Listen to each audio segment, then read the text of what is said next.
Good afternoon, good evening. Call the meeting to order at 7:02. If you join me in the Pledge of Allegiance.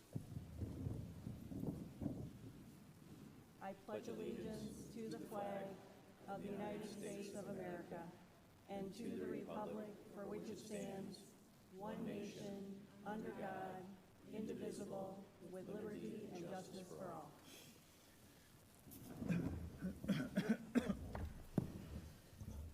All right, roll call here. All board members are present with the exception of Kevin Beers, Kristen Bull, and Scott Muska, who are absent with notice. Welcome to the public meeting of the Rochester Community Schools Board of Education.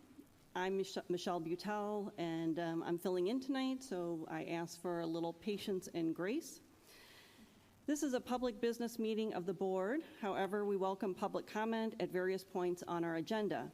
If you wish to speak tonight and have not already filled out a form online, please fill out a yellow card, which is located on one of the tables, I think in the back. And please hand it to our, do we have a safe ed officer? I think so. Okay, please hand it to the safe ed officer over here on the right side. Yes, when it's time for public comment, we will direct you to the microphone located right over there on the right-hand side of my right side of the auditorium. When addressing the board, you will have 3 minutes to speak. We will let you know when you have 30 seconds remaining. Please be mindful of this time limit out of respect for all members of the public who wish to address the board. When addressing the board, please state your name and your relationship to the district. Please address your comments to the entire board and not to individual board members, the superintendent, or other school district employees, or to members of the audience. We reserve the right to exclude from our meeting an individual who engages in conduct that constitutes a breach of the peace. This includes intemperate behavior. On behalf of my colleagues on the board, we are grateful to serve the community and appreciate your support. At this time, we are moving to communications, and I believe Secretary Patel, you have some communications to share. Thank you, Madam Treasurer. The board and good evening, neighbors. The Board of Education received 10 email communications since the previous meeting. A district student contacted the board regarding an enrichment program. Community member Deanna Harless contacted the board regarding the treatment of those who addressed the board at the July 25 meeting. District parent Megan Madigan contacted the board regarding the microphone not working during the July 25 meeting. District parent Lynn Keller contacted the board regarding gun safety. District parent Amanda Boschers contacted the board regarding the Be Smart program. District parent Jessica Offer contacted the board twice regarding the removal of 6th and 7th grade advanced language arts and the fee of the FOIA associated with this information. District parent Sky Theaton contacted the board regarding the Be Smart program. Community member Jamie Hope contacted the board inquiring if Rochester has paid authors who consult on DEI to speak in the district. Mike Axtell contacted the board, mistakenly thinking it was the Rochester, Minnesota board. We were very happy to forward that note to the Rochester board. I yield back, Madam Treasurer. Thank you. Thank you. Do any other members of the board have anything to share at this time? Okay. We are now moving on to the consent agenda.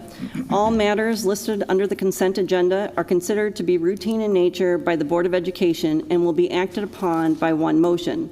There will be no separate discussion of these items. If a member of the board or any citizen requests discussion of an item, that item will be removed from the consent agenda and will become the first item of business under the new business portion of the agenda.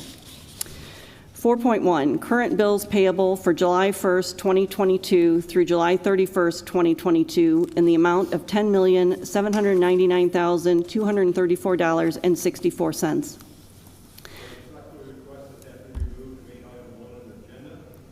4.2, Board of Education Truth in Hearing Budget Meeting Minutes for June 27th, 2022. 4.3, Board of Education Regular Meeting Minutes, June 27th, 2022. 4.4, Board of Education Regular Meeting Minutes, July 25th, 2022. Approval for MASB 2022 Delegate Assembly, Barb Annis and Michelle Butel. This basically allows us to vote on any MASB business. 4.6, approval for Barb Annis and Michelle Butel to register for the MASB Annual Leadership Conference at a cost of $369. So first, I need a motion to approve the consent agenda as presented. Moved by Barb Annis, support by Jessica Gupta. Is there any board discussion? Okay, and now I did hear some public comment. If you could come forward, please. You say Swanson removed, it goes to the top of the new agenda.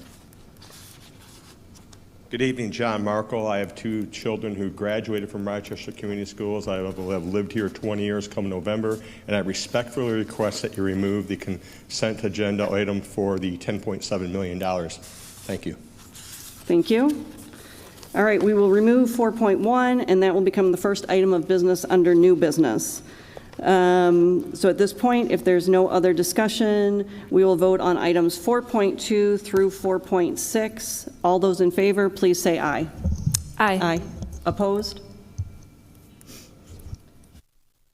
I voted yes for that in case I'm. Thank you.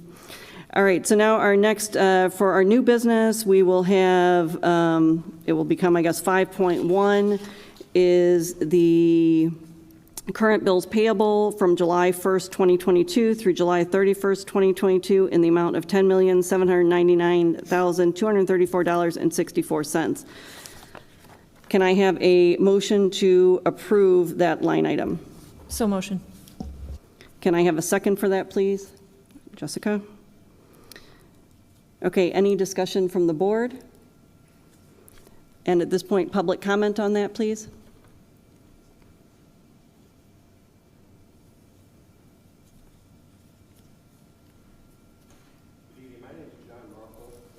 I live in Oakland Township, and this packet right here is from our last board meeting.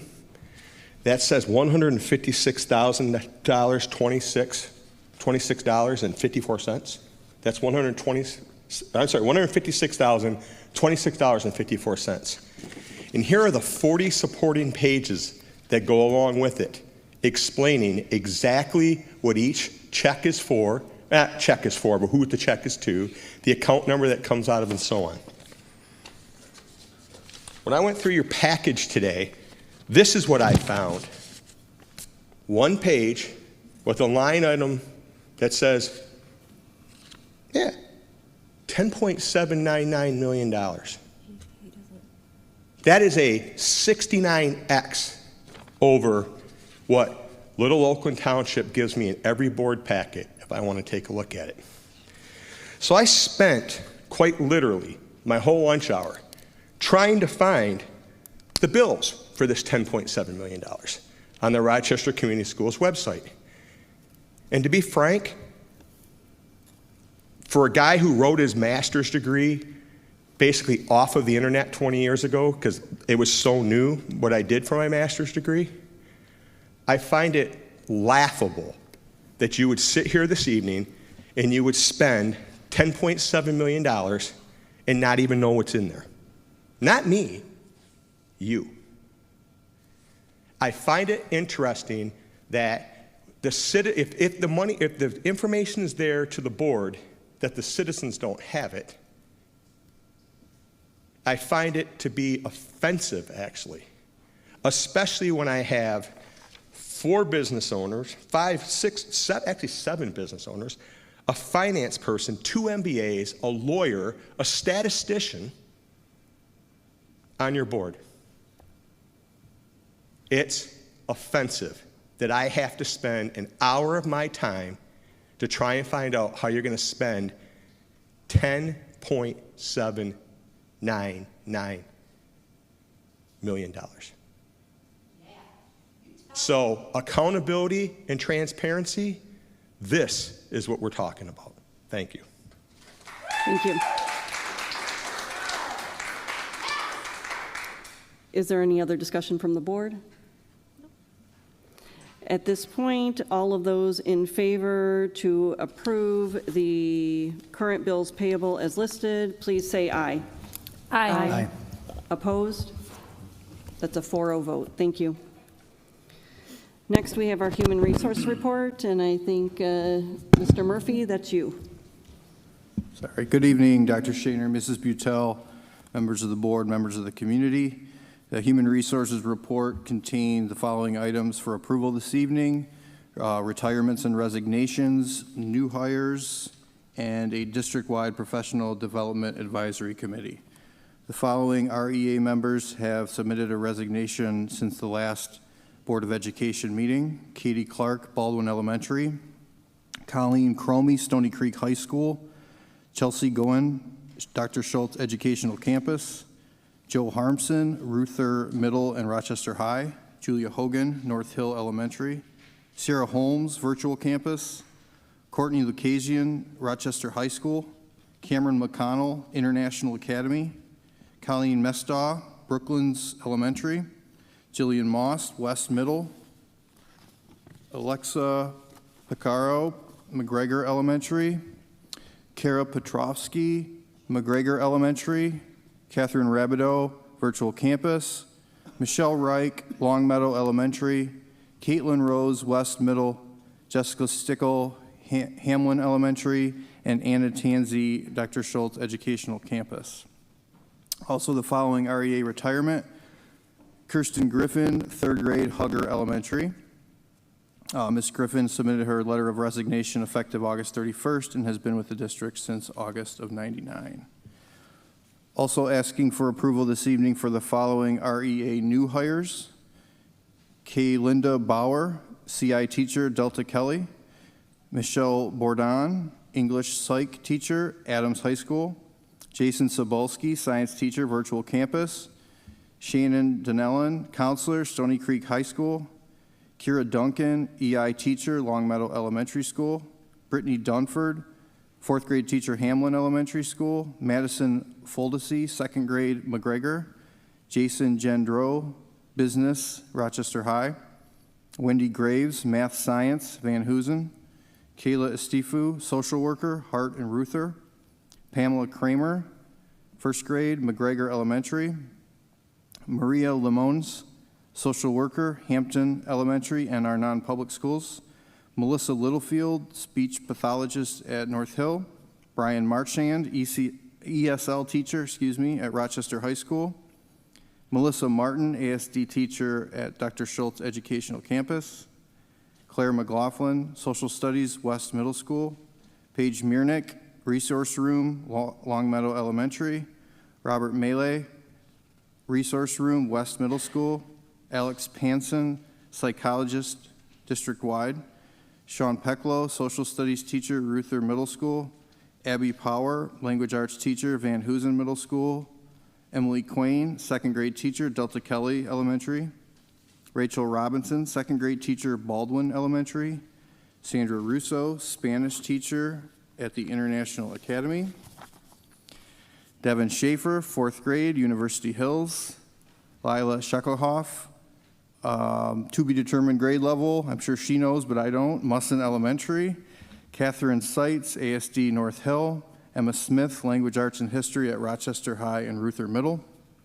Taylor Solwald, 5th grade teacher, Longmeadow; Emily Stowe, Spanish teacher, Adams High School; Lauren Townsend, 1st grade teacher, McGregor Elementary; Bailey Warren, ASD teacher, Van Hoosen; and Christy Wood, EI teacher at Stony Creek.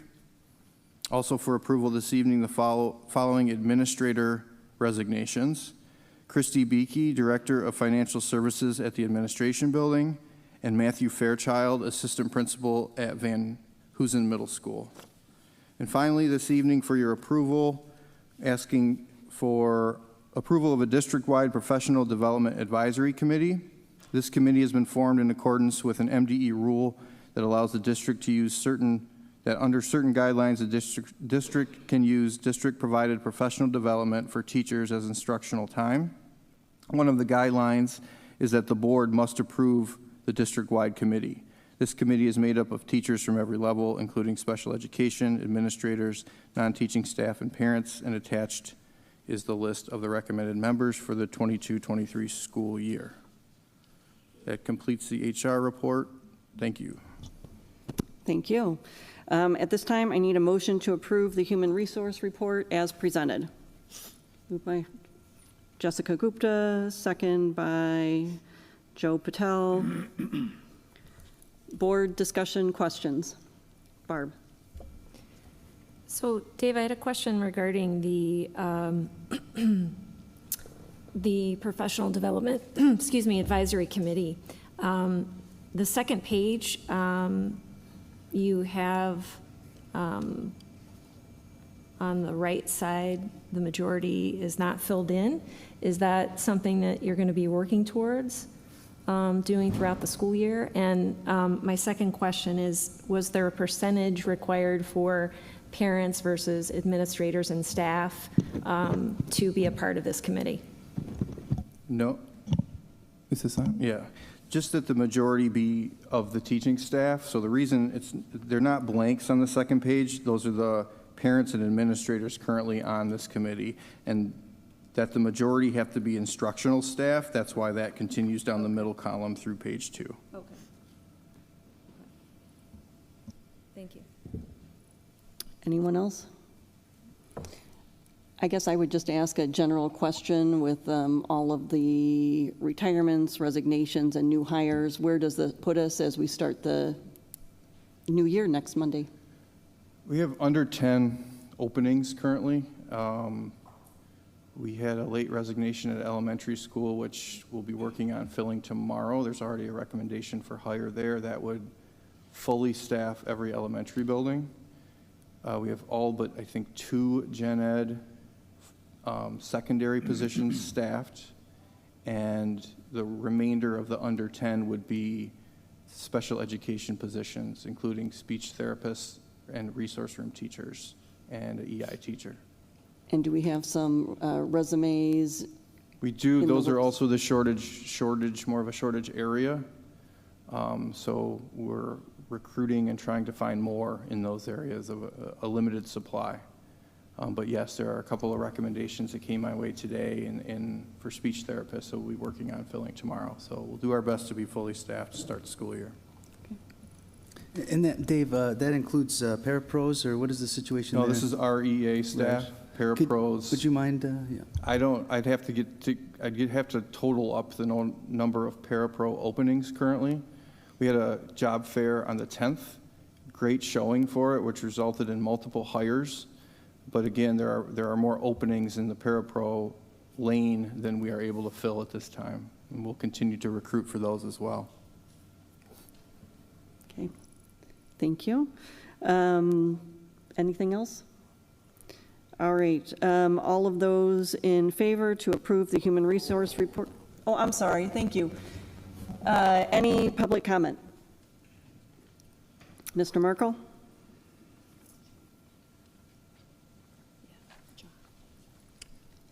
I'm just trying to understand how you recruited parents for this committee. And the reason I'm asking is because there's 49 Rochester Community Schools staff, either teachers or administrators, and DOS, that's 2 for those who don't speak Spanish, 2 parents. And it makes one wonder how we went about advertising for this, setting it up. Because I'm going to tell you right now, every time I logged onto your website today to try and find the information, every time I went forward or back a page, I got a big block that said, hey, guess what? We're hiring. We're hiring. We're hiring. Every time, until I looked down in the corner with my bad eyes, I'm getting older, and I saw a little spot that said, don't ask me this question again, or don't show this to me again on your webpage. Every time I tiled one way or the other, switch windows, it asked me, it told me you were hiring. So my question would be to the board members, to your HR person, how did you get 2 people? And how did people even know that this was going out? Thank you. Mr. Merkel, we'll have someone. We'll have someone reach out to you tomorrow to get you an answer on that. Is there any other public comment at this time?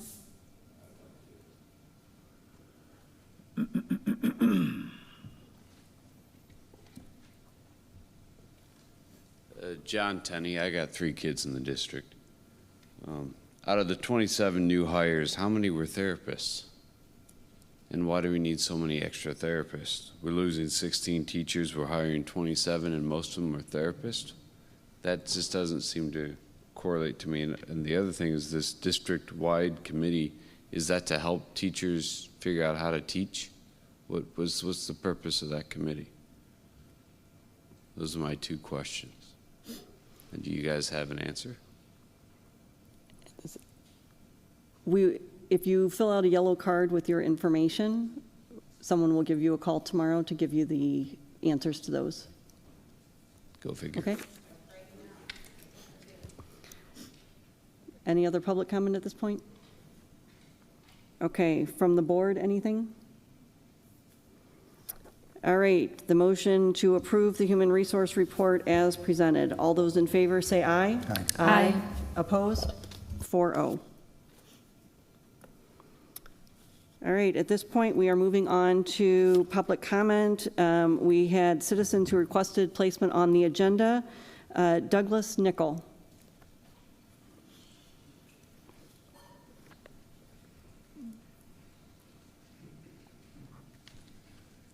Hi, good evening. I'm Doug Nickel. I'm a local resident. You know what, Doug, I'm Yes? sorry. I apologize. I failed to reread these notes here, so I want to make sure I do my job. Sure. We're going to begin the public comment portion of the meeting with those citizens who have requested placement on the agenda. For those who wish to do so in the future, there is a form under the Board of Education portion of our website. Those requests are due by noon on the Wednesday prior to our meeting. This will then be followed by those who filled out the yellow cards to speak. If you haven't done that, those are in the back and you can bring them forward. When addressing the board, you will have 3 minutes to speak. We will let you know when you have 30 seconds remaining. Please be mindful of this time limit out of respect for all the members of the public who wish to address the board. When addressing the board, please state your name and your relationship to the district. Please address your comments to the entire board and not to individual board members, the superintendent, or other school district employees or members of the audience. We reserve the right to exclude from our meeting an individual who engages in conduct that constitutes a breach of the peace, including behavior that is intemperate. As I mentioned earlier in this meeting, because this is a business meeting of the board, we will not be answering direct questions tonight. We will, however, make sure someone follows up with you to address your concerns if they have not already been addressed. Thank you. Sorry about that, Mr. Nickel. I figured I'd sit. I wasn't sure how long that would take. Yeah, I know. Name's Doug Nickel. I'm a local resident, 25 years. Yeah, 25 years now. A local business owner and a forensic engineer. A few months ago, I asked you guys for a little summer homework and in a discussion about the 5 whys. People ask, why are some of the residents upset? Why are they a little aggressive? I kind of hoped that the board would have taken that little project on over the summer. I don't know if anybody did. I hope you did. Because in a way, nobody gets a perfect 10 out of 10. There's always room for improvement. And I don't want anybody to think that we don't have any issues. Everybody has issues. Everywhere you work, there's always room for improvement. The other month, 2 months ago, I forget which board member, they felt threatened from a meme that was online, something about if you feel the heat. That's not a threat. I think that's just being on point. People are upset. People are coming after these seats that will be open this November. I think you should be aware that they are upset and they do speak for a reason. For example, I got Carol, Beth, Dennis, and Andrew. They've been coming up for long as I can remember, questioning the board, which is their due diligence and their due right to. But then, every time I speak, I never get a reply from the board. No. But, that's room for improvement. That's what builds some of the contentment from the students, the parents, and the spectators here. Nothing's being followed up. And if you do that, maybe it might work out a little bit easier during these meetings. A little less aggression. Oh, by the way, this is my gift to you, to the folks, this pedestal. I've asked twice to have one up here, so I went out and bought one. Please have it available in the future. Thanks. Thank you, Mr. Nickel. Next up, we have Brandy Broadbent.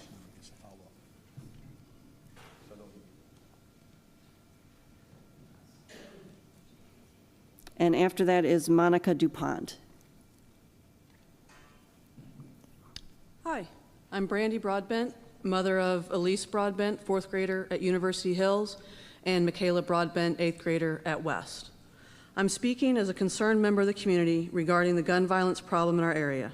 The tragedy that took place in November at Oxford High School is but one horrific example of what can happen when unsecured firearms are available to impulsive children. In addition, this spring, a 13-year-old Grand Rapids boy was killed when he and a buddy were playing with an unsecured firearm. We sadly have had many similar unintentional death incidents in Michigan in the last 12 months. In 2021, there were at least 17 unintentional shootings by children in Michigan, placing it among the 5 states with the highest number of such shootings in a year. 7 of these shootings in Michigan last year resulted in death. In the U.S., firearms are the #1 leading cause of death for children and teens. How can we help families in our community keep our kids safe? I believe it is by teaching parents about gun safety. Children cannot be relied on to exercise caution around guns. Their immature brains do not permit them to make reasoned decisions. It is on us, the adults, to make sure that guns are stored and used safely. The Be Smart educational campaign was developed to reduce the deaths, injuries, and trauma that result when children gain access to unsecured firearms. The program emphasizes that secure storage is always the adult's responsibility and encourages individuals to take 5 simple steps to keep kids and families safer. Secure guns in homes and vehicles, model responsible behavior around guns, ask about the presence of guns in other homes, recognize the role of guns in suicide, and tell your peers to be smart. Be Smart also has printed and digital materials that could be sent home to every family in the district with the message. Right now, our volunteers are inviting our school districts, PTA organizations, and school communities to join us by enforcing school safety by reducing the risk of threats on school grounds by doing the following. Share the Be Smart website as a resource regularly. Offer regularly scheduled Be Smart presentations for families and educators. Distribute or send home Be Smart or safe storage information to district parents. Pass a safe storage resolution at the board level. The following school districts in Michigan have passed secure firearm storage resolutions since December 1st, 2021. Troy, Grosse Pointe, Oxford, Roseville, West Bloomfield, Southfield, Plymouth Canto, Royal Oak, Birmingham, and Bloomfield. They are implementing these policies effective immediately. I am asking our district to stand up for our children's safety and be brave leaders in the safe storage policy. Thank you. Thank you very much.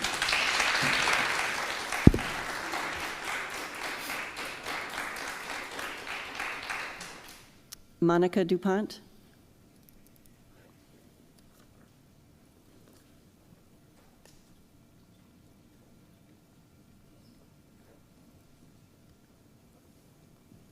Hi, good evening. My name is Monica DuPont.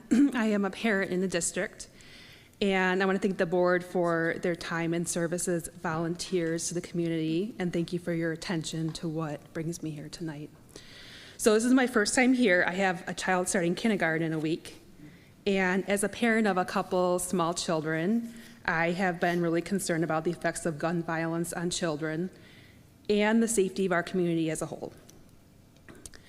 Gun violence is now the leading cause of death for children and teens in America. And in Michigan, firearms are the second leading cause of death among children and teens.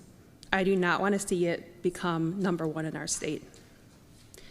In an average year, 1,200 people die and 3,500 people are injured by guns in Michigan, and we lose 90 children on average who die every year from gun violence.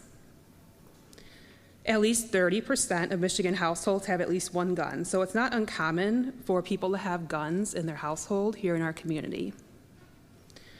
With gun ownership comes enormous responsibility, and guns must be stored safely. Future incidents can be deterred if the opportunity isn't available. And guns are stored securely 100% of the time. Be Smart is a nationwide campaign created to educate parents and adults in our community about safe gun storage. It's specific about what safe storage means, and it raises awareness that there are guns in the community. This is about teaching and reminding parents about gun safety, which is securing guns and demonstrating responsible behavior around guns. It's normalizing the question that parents may need to ask if there are guns in other homes, and recognizing the role of guns in suicide.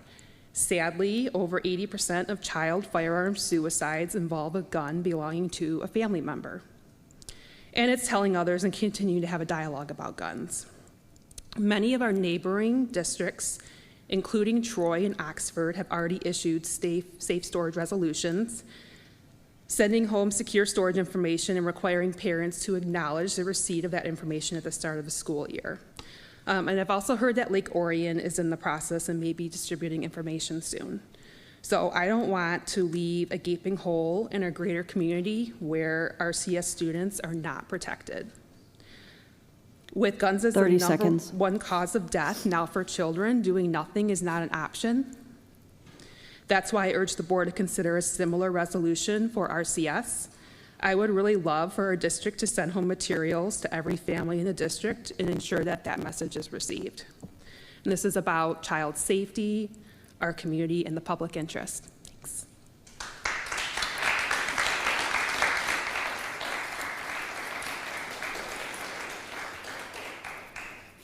Thank you.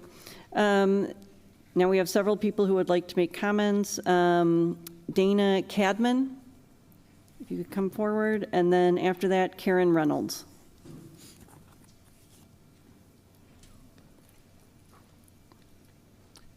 Good evening, Dana Cadman, parent of 2 former RCS students. I'm here because I'm asking because I was doing some research on the internet trying to find the duties and responsibilities of the board trustees. I found the information on the websites of Rochester Life, Rochester Patch, the Oakland County Times. I did not find it on the RCS Board of Education website. So I got curious, I looked around at some other Board of Education websites. I found the duties and responsibilities clearly displayed either on the front page or from a link that was clearly displayed on the front page. In addition, I also found the application to become a trustee, the process to become a trustee, the timeline to become a trustee, information that was also absent from the RCS Board of Education website.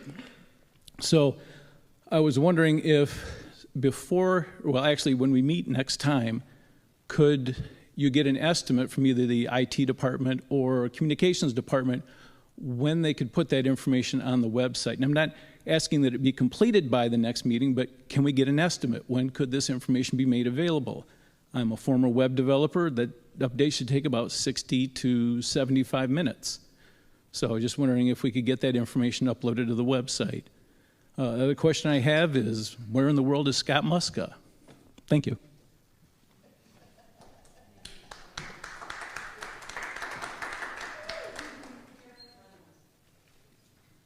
I apologize. Thank you, Mr. Cadman. Karen Reynolds. Hi, I'm Karen Reynolds. I've been in the district 39 years. Both daughters have graduated from Rochester High School. After the shooting in Oxford in November, I got much more involved, and I'm involved with the Be Smart program, and I really strongly encourage, you've heard all of the statistics from Brandy and Monica, I strongly encourage the board to be brave, and because safe storage creates safer kids and safer schools, and I found, and it reduces the chance of impulsive suicides. Our kids don't have the intelligent brains to make a permanent decision, and a gun makes a permanent decision for them. So if things are stored safely, I think parents need to take the important step of being told to store their guns safely. Thank you for your time. Thank you.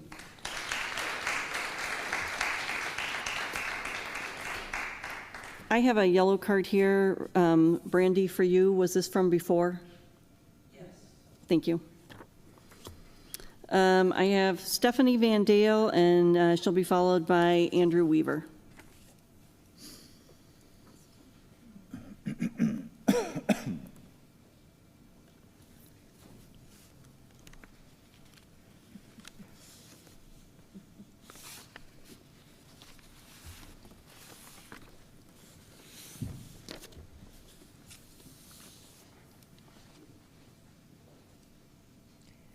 Doug, thank you very much for the podium, much appreciated. My name is Stephanie Van Dale, and I am a taxpayer for the district. I think it is completely disgusting that this district would use the digital ticketing service GoFan. I think it is sad that this district, in all of the money that is sloshing around to charge people a 16.7% fee to support their students or their classmates during a sports event. For me, it smacks of one more way to get rid of parents. For the kids, it's just one more way of limiting school participation. I do not find it to be a way to build a community.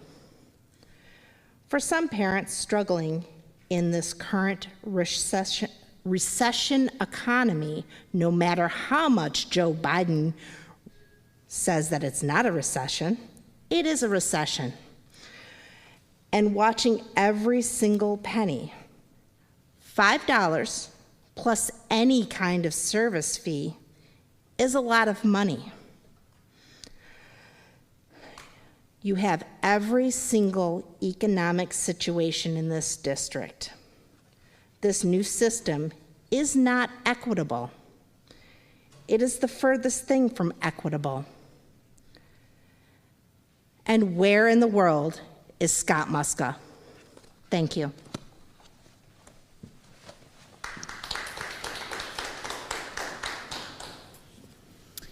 Mr. Weaver, and followed by that, Mr. Tenney.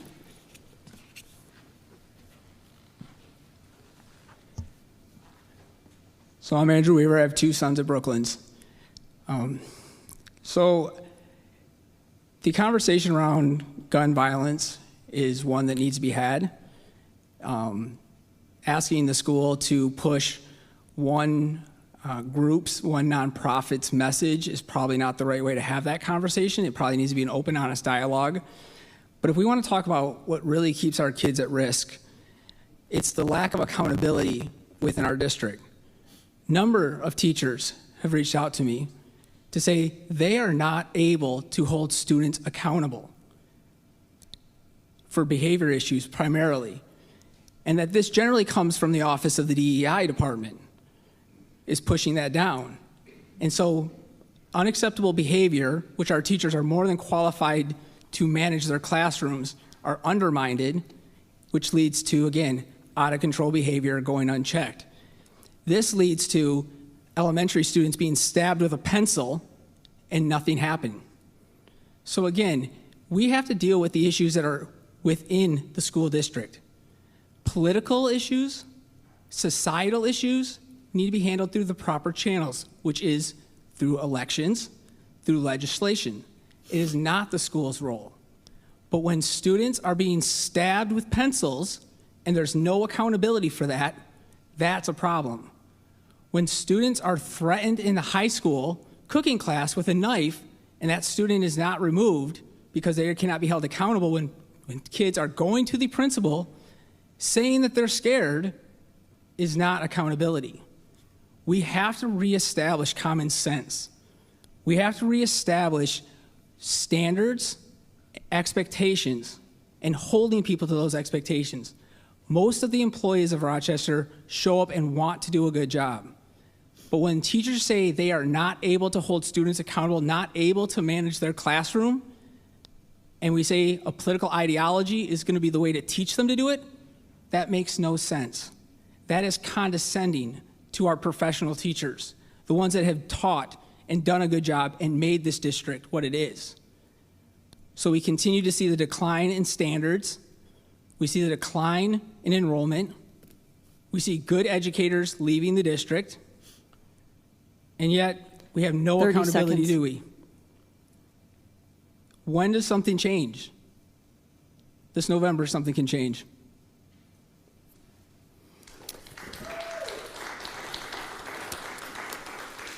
Mr. Tenney?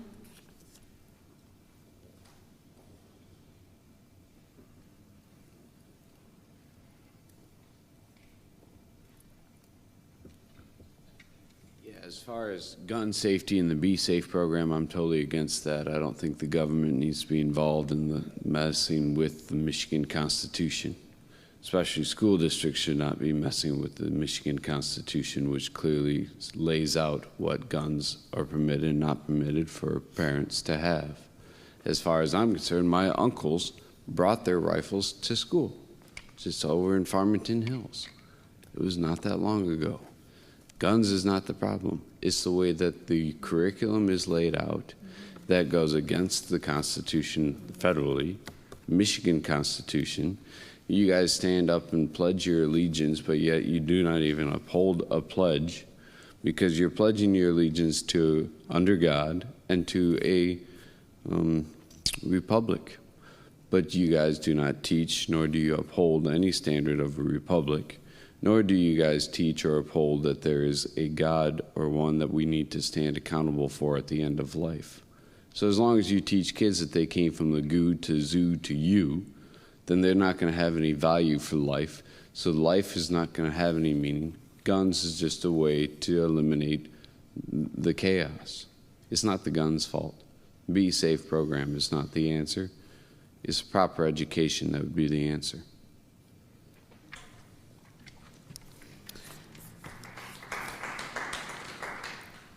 Carol Beth LeCouey?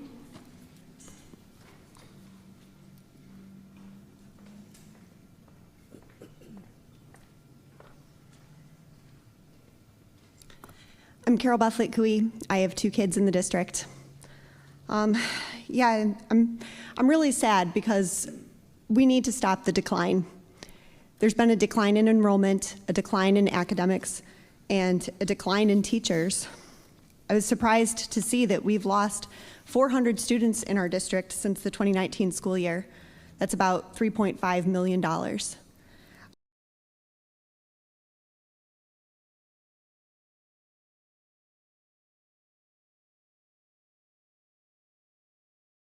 Who are leaving our district. Many of them have been with our district less than 5 years. We have to wonder, why is this happening? There's been an abuse of power in our district. We saw with Elena Dinverno's lawsuit that our superintendent and our assistant superintendent have called up parents' employers on multiple occasions to complain about them. And in June, our Board of Education unanimously voted to renew the contract of our assistant superintendent, as well as 2 of the other people who spent about 70% of their time on social media compiling those posts. And when I went to chat with the board earlier, the board members who were there recognized that it is wrong to call parents' employers and complain about them.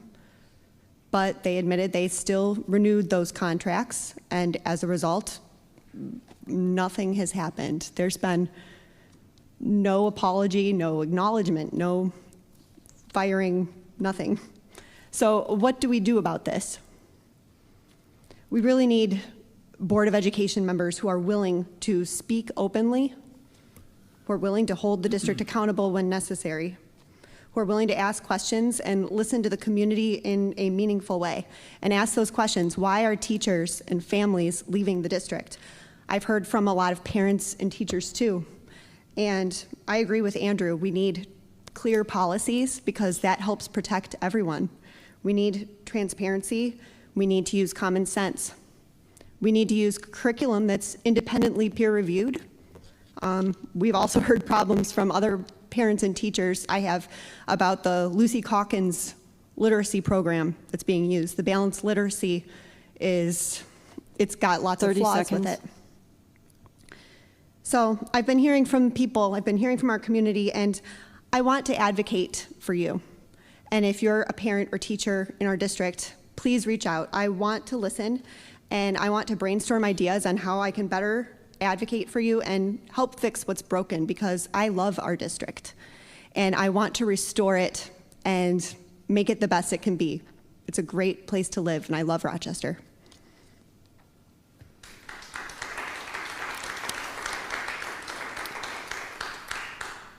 John Markle.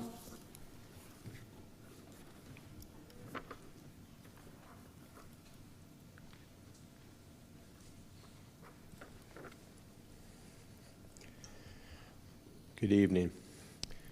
This one's a tough one for me on gun violence. I've seen gun violence. I've known people who have been basically, they've had gun violence taken down on, it brought down on them. And so it sounds good to say, you know, that we need to talk about safety and locking up your guns and so on. I agree, 100%. My firearms are locked up at my home. They always have been. Make no bones about it. As I told a Romanian border guard one day, I had several, and he asked me several, and I said, yes, several. How many is several? I said, it's none of your business. They're all in the state of Michigan. He didn't need to know how many I had. But I think the thing that we really need to understand is that if kids are killing themselves, they're going to do it whether they have a gun, whether they have a rope, whether they sit in the garage and start their car up. They're going to kill them whether they run into an abutment at 100 miles an hour on the side of I-75. They are going to want to kill themselves. The gun happens to be the application method. The mental health of the person is the issue. So to spend school resources to send things home, to pass another useless resolution, doesn't do any good. If you want to have real conversations, then have real conversations with people. Knock on doors, talk to them about it. Say this is a problem. They say 22 veterans in this country kill themselves every day. The problem with statistics is that number's not even accurate, because the state of Michigan doesn't count whether or not a person who commits suicide was a veteran. So the statistic in the state of Michigan is actually not correct. That's a problem. Police departments don't have to report anything through to the FBI. That's a problem. So the FBI comes out with their great big statistical database. I love looking through it, by the way, because it's interesting. But the fact of the matter is, the data is only as good as the information they get. The last thing I will tell you is this. I learned gun safety at the right hip of my father. He shot a rabbit, it didn't die, I had to use a shovel to kill it. It was breathing seconds before that. You don't need to send things.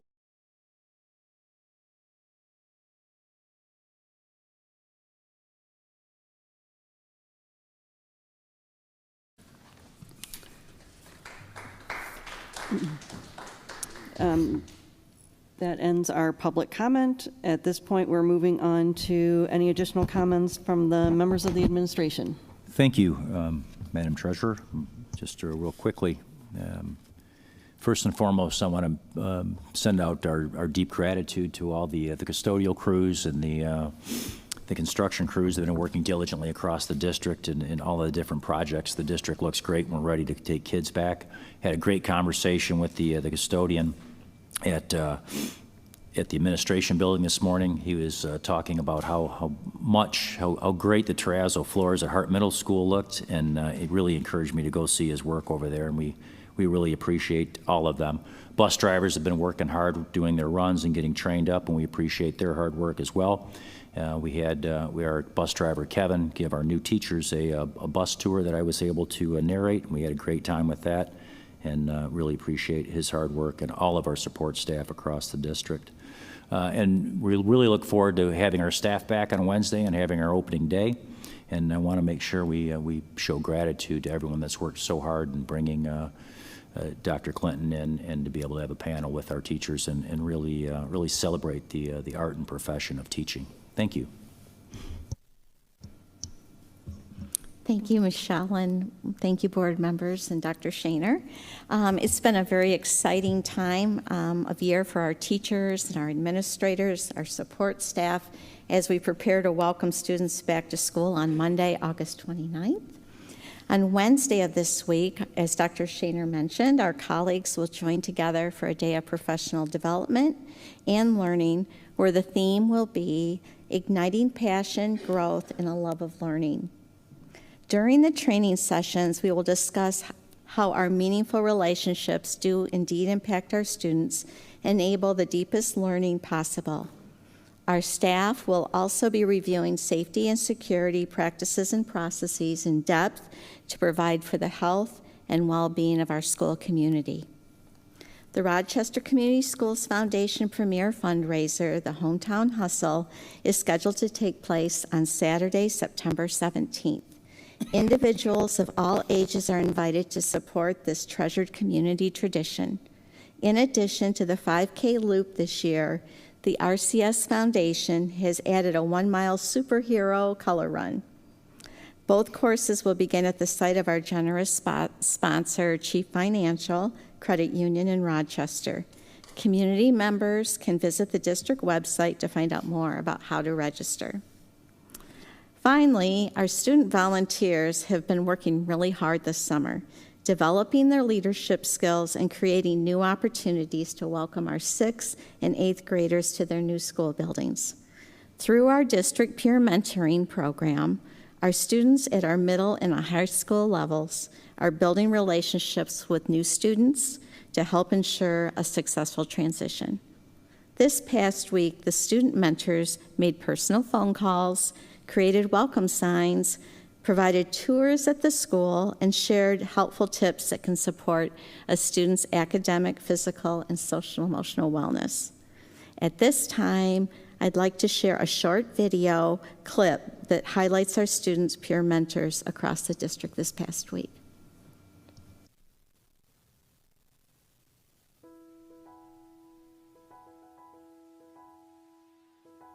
Well, we've been doing this for a while, and it's been a high priority, and at the crux of it is connections and relationships. So what you'll see across our secondary schools is mentorship programs, students helping students, getting ready for high school and middle school, and really having some fun with it too. There you can see that many of our middle school students today are spending time making signs, getting ready to welcome those 6th graders. Our staff are thinking of fun things that they can do with kids to welcome them and make them feel comfortable, and to build those relationships within the school so they can come and really focus on academics because they're comfortable. When we connect with the mentees, we take them on a tour of the school, get them familiar with all of their classes, their lockers, play games, and really just have a fun time. Anytime that you have students helping students, it creates a support network that really gets to be broadened throughout the school year. So if someone's struggling or someone that needs help, or simply they need to have some fun together and plan for a weekend event or plan for any kind of project in school that might be challenging, they can work together and support one another. So we made really some intentional work out of our social emotional initiatives, and again, it started with relationships and connections. And so we often spend our first bit of time with students and with each other, getting to know each other, getting to know each other's story, and being able to support each other because we know each other's background and we respect it. Our staff's a critical component to all of this, whether it's our teachers, whether it's our counselors, our social workers, right down to our bus drivers. This is an entire district initiative where we always want to build connections and relationships with kids first and give them a really comfortable and respectful environment to learn in. Yes, perfect. Leave us our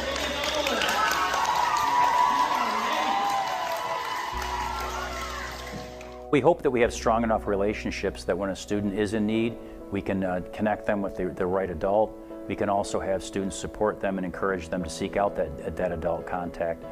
We're just so very proud of all of our programs here at Rochester Community Schools, in particular our social and emotional initiatives, to make sure that we approach the whole child and make sure every child feels safe, valued, and respected.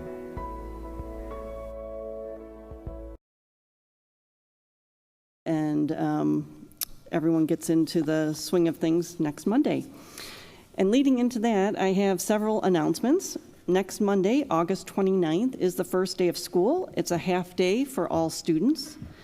August 30th is a full day for students in grades 1 through 12 and for our adult transitional, what's the P stand for?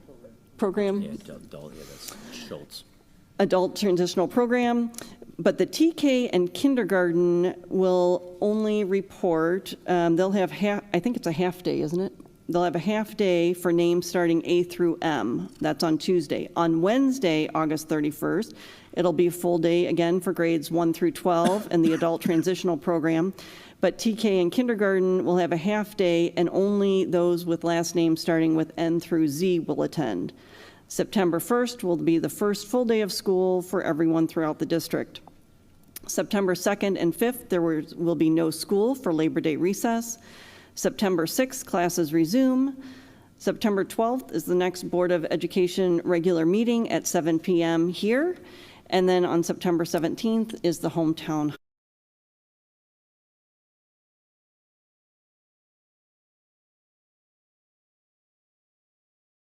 A second from Joe. All those in favor? Aye. Aye. Opposed? We're adjourned. Thank you.